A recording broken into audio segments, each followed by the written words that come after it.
Ok. Écoutez, mercredi 6 novembre, est-ce que vous sentez? Ça sent bon là. Est-ce que ce mercredi 6 novembre, l'air n'a pas une saveur particulière? Je sens quelque chose de bon. Bon, Donald Trump va gagner les élections, je pense que vous le savez. Euh, c'est pratiquement sûr, il a gagné la plupart des États clés. Très bonne nouvelle. Et très bonne nouvelle pourquoi, tiens. Parce que certains me diront, Alex, pourquoi? Alors j'ai fait une vidéo hier où j'expliquais en détail pourquoi est-ce que je pense que Donald Trump était le meilleur choix, quelles ont été les mesures qu'il a pu prendre à l'époque et ce que ça a pu donner. Donc je vous invite à aller voir la vidéo. Mais parlons maintenant aujourd'hui de quelque chose d'un peu plus profond, ok? Mettons de côté aussi mon portefeuille crypto qui est en feu ce matin et l'argent que j'ai pu gagner durant la nuit et concentrons-nous plutôt sur qu'est-ce que Donald Trump signifie. Parce que moi, ce qui m'intéresse le plus, c'est pourquoi les Américains ont choisi Donald Trump. Alors, tout d'abord, intéressons-nous un peu à la France. Tiens, et vous allez comprendre pourquoi. On va faire un lien après plus tard. Mais pour l'instant, parlons juste de la France. Il y a quelque chose qui m'a choqué hier, c'était les interviews de rue. Mais au final, ça ne m'a pas tant choqué que ça parce que j'étais au courant. Mais voir la bêtise des gens en direct, c'est toujours aussi surprenant. Interview de rue, on est parti demander aux gens, ok, qui choisissez-vous entre Kamala Harris et Donald Trump? Non, fuck Donald Trump. En majorité, hein, je pense à 80-90%. Non, pas de Donald Trump, Kamala Harris. Pourquoi? Parce que lui, c'est le mal. Lui, il n'est pas bien. Lorsque c'était Bardella contre les autres, je les appelle les autres, c'était non, pas Bardella, il faut voter pour les autres. Pourquoi pas Bardella? Parce que lui, c'est le mal. Et les gens, au final, c'est bel et bien cela. Enfin, si vous réfléchissez bien, la majorité des gens votent sans regarder réellement les programmes. La majorité des gens votent sans chercher à allumer le cerveau et à réfléchir et à penser. Et c'est bel et bien le problème là à l'heure actuelle. C'est que depuis qu'on est jeune, vous savez, on nous a formaté. On nous a inculqué une manière de penser. C'est vous devez condamner ça et voter pour ci. Et c'est la meilleure manière de faire, sinon vous serez jugé parce que vous votez pour le mal et vous votez pour les fachos. Et je pense que ça, c'est extrêmement dangereux et j'en parle souvent. Le plus important, et c'est d'ailleurs pour ça que j'ai commencé à faire ce type de vidéo-là, c'est de réfléchir, de penser. Même tes croyances les plus profondes que l'on t'a inculquées depuis bébé, tu dois même les remettre en question. Tu dois chercher à te questionner sur le monde qui t'entoure parce que je pense qu'une société où les gens ne réfléchissent plus, c'est une société qui est manipulable. Et ça, c'est extrêmement dangereux.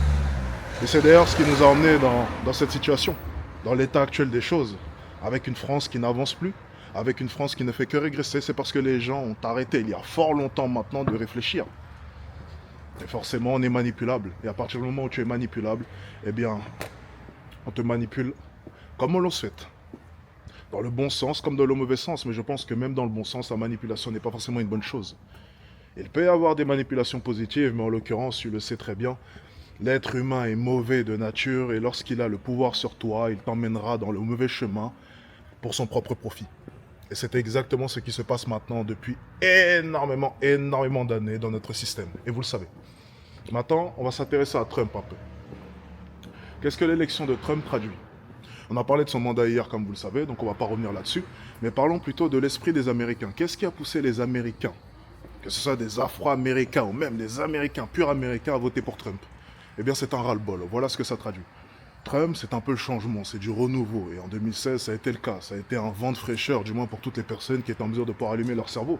C'est vrai, c'était quelque chose de nouveau. C'était quelque chose de changeant. On n'avait pas l'habitude. C'était la première fois qu'un tel candidat était élu, n'est-ce pas? Il a apporté quelque chose en plus. Il a apporté quelque chose en plus dans ce monde qui se fait, qui se fait bouffer par le wokisme et j'en passe. Trump, ça traduit ça un peu. Ça traduit ce ras-le-bol-là. Ce ras-le-bol de cette société qui est en train de changer dans le mauvais sens. Ce ras-le-bol de cette société qui prône la cancel culture à tout va. Ce ras-le-bol dans cette société qui enlève toutes nos valeurs au final. C'est ça, Trump. C'est ça que ça traduit. C'est exactement cela. C'est les intérêts nationaux avant les intérêts internationaux. C'est ça, Trump. C'est les valeurs les plus profondes que l'on a toujours eues, mais qu'on essaye de nous enlever. C'est abattre le wokisme, ce foutu wokisme qui nous emmerde. C'est ce franc-parler, C'est devoir arrêter de se victimiser, ce qui nous a jamais fait avancer au final. Et je peux très bien comprendre les Afro-Américains, pourquoi est-ce qu'ils ont voté pour Trump. Et j'aimerais bien, je ne sais pas si ils vont nous sortir la stat, j'aimerais bien voir, mais qui a voté pour lui? Vraiment, je n'attends que ça, c'est la stat. C'est pourquoi même les Afro-Américains, pour la plupart, étaient pro-Trump. Pourquoi? Réfléchissez.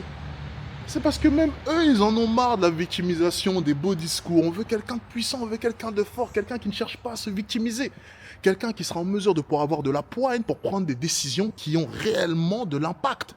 Quelqu'un qui ne sera pas juste là pour faire 4 ans ou 5 ans en étant bien vu par tout le monde. Non, quelqu'un qui n'a pas peur de se salir. Quelqu'un qui n'a pas peur là maintenant de s'opposer à tout le monde et de se mettre tout le monde à dos. C'est une personne comme ça qu'on veut élire. C'est ça que l'on veut. Et donc, il y a eu un point de bascule. En 2016 déjà. Et là, maintenant, en 2024, un nouveau point de bascule. Les Américains en ont marre, et ils ont donc décidé d'élire Trump. Est-ce que maintenant, cette élection va inspirer la France, et les jeunes en France, les minorités aussi en France? Je n'en ai aucune idée. Est-ce que pour nous, ça prendra plus de temps? Je n'en ai aucune idée. Mais je pense très sincèrement que les Américains ont fait le bon choix. Je pense que c'est un pas de plus vers mon objectif aussi à moi, qui est de changer les mentalités. Et je pense que c'est bon signe pour l'avenir. Je le dis souvent, je le dis chaque jour dans ce genre de vidéo, un jour de plus dans ce monde de merde. Eh bien, je pense qu'aujourd'hui, c'est un jour de plus dans un monde meilleur. Ok? Et je pense qu'on doit chercher l'amélioration. Et je pense qu'en choisissant Kamala, on aurait plutôt choisi la stabilisation ou la régression. On va plus parler de régression lorsqu'on voit ce que Biden a fait. C'est plus la régression, effectivement. On peut s'accorder là-dessus, je pense. Enfin bref, écoutez. Pour ce qui est de vous, questionnez-vous pour les prochaines élections françaises, parce que ça va être le prochain sujet, vous vous en doutez. Qu'allez-vous choisir, les amis? C'est un sujet qui va arriver. Vous savez, en un claquement de doigts, ça va arriver. On a l'impression que c'est dans un peu longtemps, mais non, c'est totalement faux. Ça va arriver très vite, ne vous inquiétez pas. Le temps passe à une vitesse, vous n'en avez pas idée. Pour les élections françaises, les amis, questionnez-vous. Pour qui allez-vous voter? Comment voyez-vous les choses? Est-ce que vous allez continuer, encore une fois, à écouter ce que tout le monde dit? Ou bien est-ce que vous allez sincèrement vous interroger sur le monde dans lequel est-ce que vous vivez? Enfin, je ne comprends pas cette stratégie de voter toujours pour le même camp qui, au final, vous a toujours trahi. Je ne comprends pas. Ce serait comme te remettre avec une ex qui t'a trompé une dizaine de fois. C'est à peu près ça. Et c'est ce que les gens font au final, mais je ne comprends pas la logique. Se remettre avec une ex qui t'a trompé une dizaine de fois. Qui ferait ça? Si ce n'est un idiot. Écoutez, si ça ne vous dérange pas d'être pris pour des idiots, parce que c'est exactement ce que l'État fait continuellement, eh bien écoutez, faites donc. Mais ce sera sans moi. Eh bien écoutez, un jour de plus dans un monde meilleur.